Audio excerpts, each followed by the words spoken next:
Muy buenas a este video de anatomía humana y aplicabilidad clínica. El tema de hoy es generalidades de osteología. Lo vamos a estar dividiendo en dos videos porque hay mucho contenido. Entonces la idea es que puedan ir y volver con los dos videos para poder tener una dimensión global de lo que vamos a ver este video y en el próximo, ¿sí? Los temas que vamos a ver hoy son ¿qué es la osteología?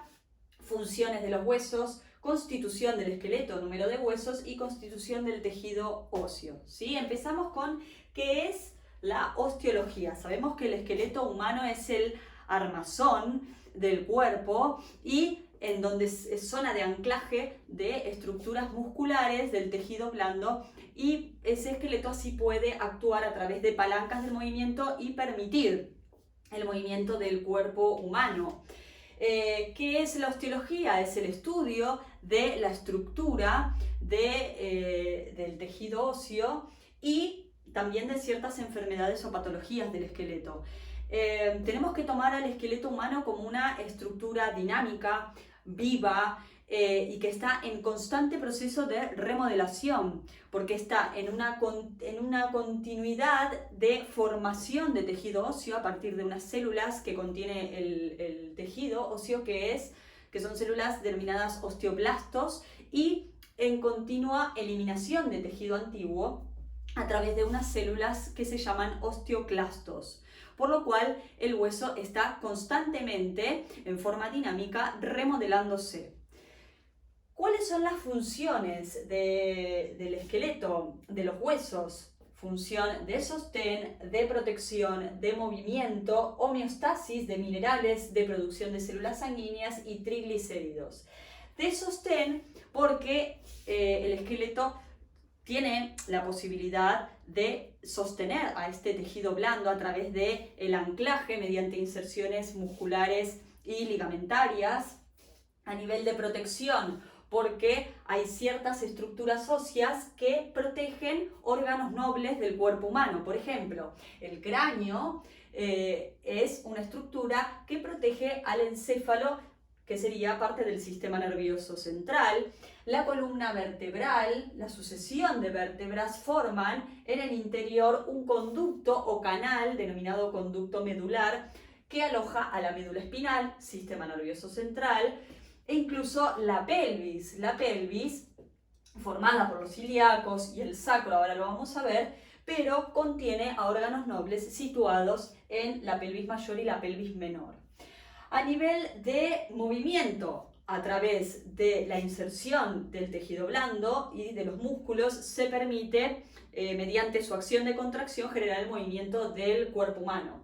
De homeostasis de minerales, porque el tejido óseo alberga gran cantidad de minerales, sobre todo calcio y fósforo, que contribuyen a la resistencia del hueso, pero también esos minerales pueden ser liberados al torrente sanguíneo y mantener los niveles equilibrados de calcio y de fósforo en sangre. Por eso es el concepto de homeostasis, la regulación del equilibrio interno, del mantenimiento del equilibrio interno del organismo. Por lo cual, el calcio y fósforo puede ser utilizado y viajar por el torrente circulatorio incluso a otros órganos. Células sanguíneas, porque en el interior del tejido óseo vamos a tener un conducto medular que aloja en ciertos huesos la médula ósea roja. Y la médula ósea roja tiene la función de hemopoiesis, que significa producción de glóbulos rojos o eritrocitos, también leucocitos y plaquetas. Entonces va a contribuir a la producción de células sanguíneas.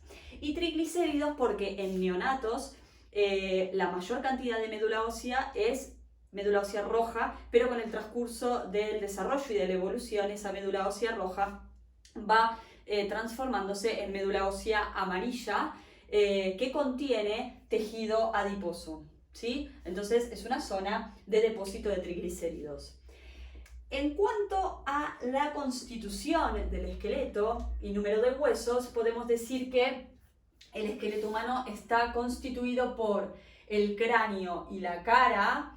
El cráneo, que se va a dividir en dos grandes partes, en una bóveda y en una base, y ese punto de división se da en dos puntos denominados craniométricos en el cráneo, que se denominan glabela, que está situado entre los arcos superciliares de las cejas, y que lo podemos palpar por arriba de la nariz, lo podemos sentir, esa eminencia, se denomina glabela, y otra eminencia posterior que está en la nuca, que también la podemos palpar, que se denomina protuberancia occipital externa, que coincide con el punto craniométrico inion. Entonces, ese eje que me une, ¿sí?, esos dos puntos, me dividen al cráneo en una bóveda y en una base. Luego tenemos el macizo facial, ¿sí?, o la cara, y toda la estructura media y posterior central del cuerpo, el eje, que va a ser la columna vertebral. De esa columna se desprenden las costillas, y las costillas se unen a una pieza media y anterior única, que es el esternón, y se unen a través de cartílagos costales.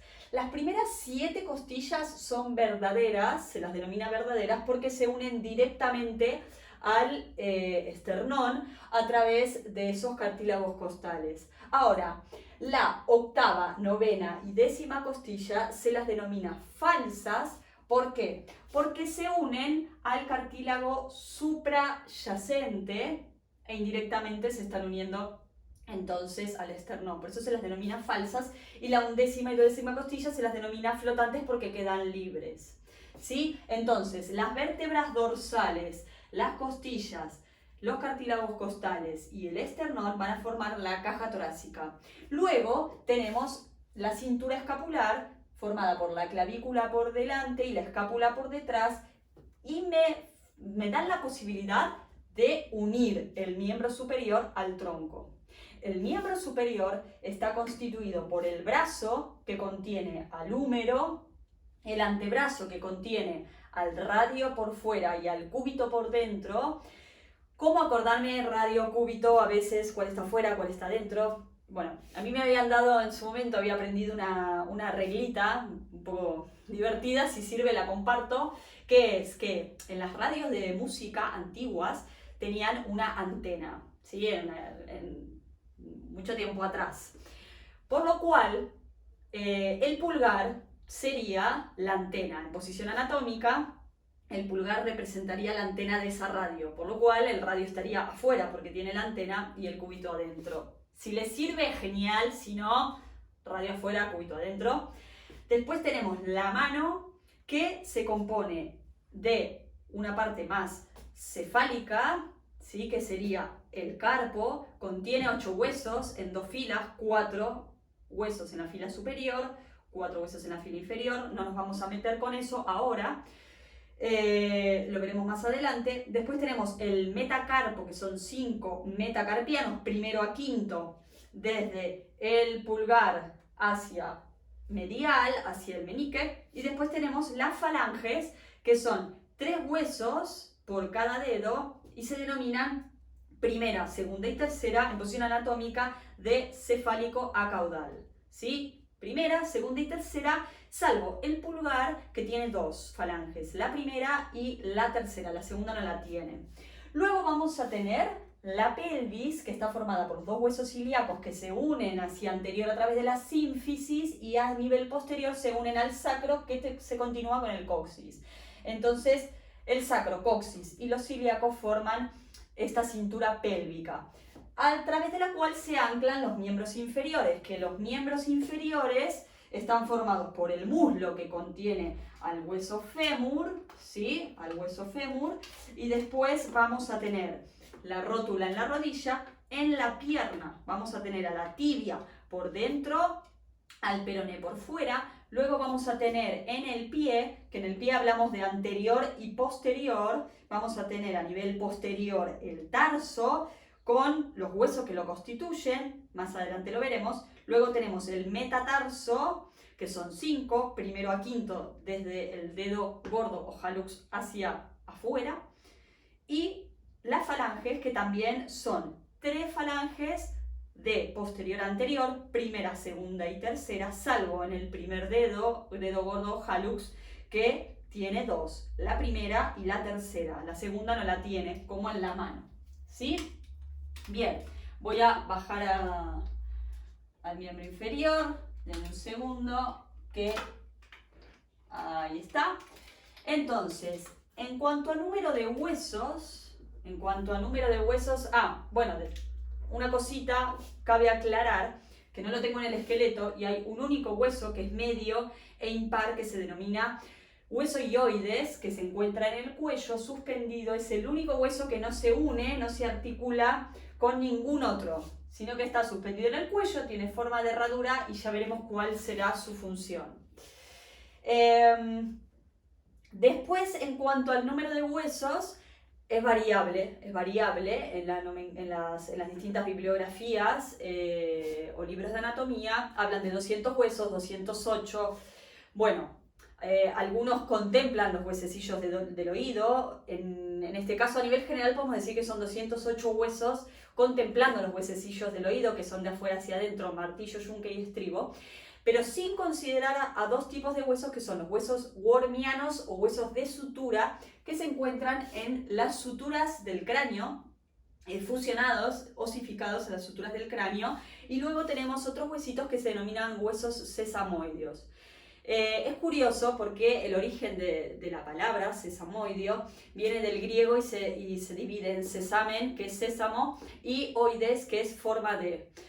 Por lo cual los huesos sesamoideos se los denomina así porque tienen forma de semillas de sésamo, tienen forma ovoidea, ¿sí? Y son pequeñitos y son zonas de anclaje de ligamentos y de músculos, ¿sí? De tendones o fibras musculares. Por lo cual eso es lo que lo diferencia de los huesos wormianos, que no están fusionados, osificados, ¿sí? Al tejido óseo, sino que son zonas de anclaje. ¿Dónde se pueden encontrar? En la articulación metacarpofalángica del pulgar o la metatarsofalangica del dedo gordo o hallux, e incluso la rótula. La rótula también se la considera un hueso sesamoideo porque forma parte del tendón del cuádriceps, es un gran hueso sesamoideo. Bien, y en cuanto a la constitución, sí tenemos que hablar de que el tejido óseo tiene tejido compacto y tejido esponjoso, ¿sí? Y del concepto de periósteo y endósteo. El tejido compacto es el tejido que recubre la superficie externa del hueso y el tejido esponjoso se encuentra en el interior. El tejido esponjoso se caracteriza porque las laminillas del tejido se disponen formando areolas, y ese sistema trabecular va en función de las presiones que tenga que soportar ese hueso, ¿sí? Y además la distribución de tejido compacto y esponjoso varía según las partes del hueso, que lo veremos en el próximo video, pero ya adelantamos que, por ejemplo, en un hueso largo, el cuerpo o diáfisis predomina el tejido compacto y en su interior posee una cavidad o conducto que va a ser el conducto medular donde se encuentra la médula ósea, y en las extremidades o epífisis predomina el tejido esponjoso, donde se soportan las cargas, las presiones, y son zonas de anclaje también musculares y ligamentarias, ¿sí? En los huesos planos, por ejemplo, en el cuerpo hay dos tablas o dos láminas de tejido compacto y una fina capa de tejido esponjoso, y este tejido esponjoso predomina en los ángulos o en los bordes de ese hueso plano. Y en los huesos cortos, ¿sí? Tienen a nivel superficial laminilla de tejido compacto, pero predomina el tejido esponjoso en su interior. Hay una excepción a esta denominación que es importante saberla en el cráneo, ¿sí? En la bóveda. Ese tejido compacto recibe una denominación propia que es tabla externa a la superficie externa del tejido compacto y tabla interna a la superficie interna del tejido compacto, y entre medio se encuentra el tejido esponjoso que se denomina diploe, ¿sí? Y el periósteo y el endósteo. El periósteo es una lámina fibroelástica blanquecina que recubre la superficie externa de los huesos, a excepción de las extremidades o epífisis y zonas de inserción de tendones y de ligamentos, y tiene varias funciones. Interviene en el crecimiento del hueso y también en la vascularización y la inervación. En cuanto al crecimiento del hueso, porque tiene células formadoras de hueso y que contribuyen a aumentar el hueso en diámetro o en espesor y a nivel de la vascularización y la inervación, como está ricamente vascularizado e inervado, contribuyen más rápido al proceso de regeneración en caso de tejido óseo en caso de fracturas o lesiones, ¿sí? Y el endostio es una capa interna, ¿sí? Es una capa interna de ese tejido compacto que también contribuye a la formación ósea. Eso es todo por este video. Espero que les haya servido, que haya sido claro. En el próximo video vamos a continuar con la clasificación de los tipos de hueso que existen, los conductos nutricios, tipos de osificación, por lo cual les sugiero que vayan y vengan entre un video y el otro para tener las generalidades de osteología en forma más integrada. Cualquier duda, cualquier consulta pueden dejarla aquí abajo en los comentarios, que va a ser respondida sin ningún problema. Muchas gracias y nos vemos el próximo video. Chau, chau.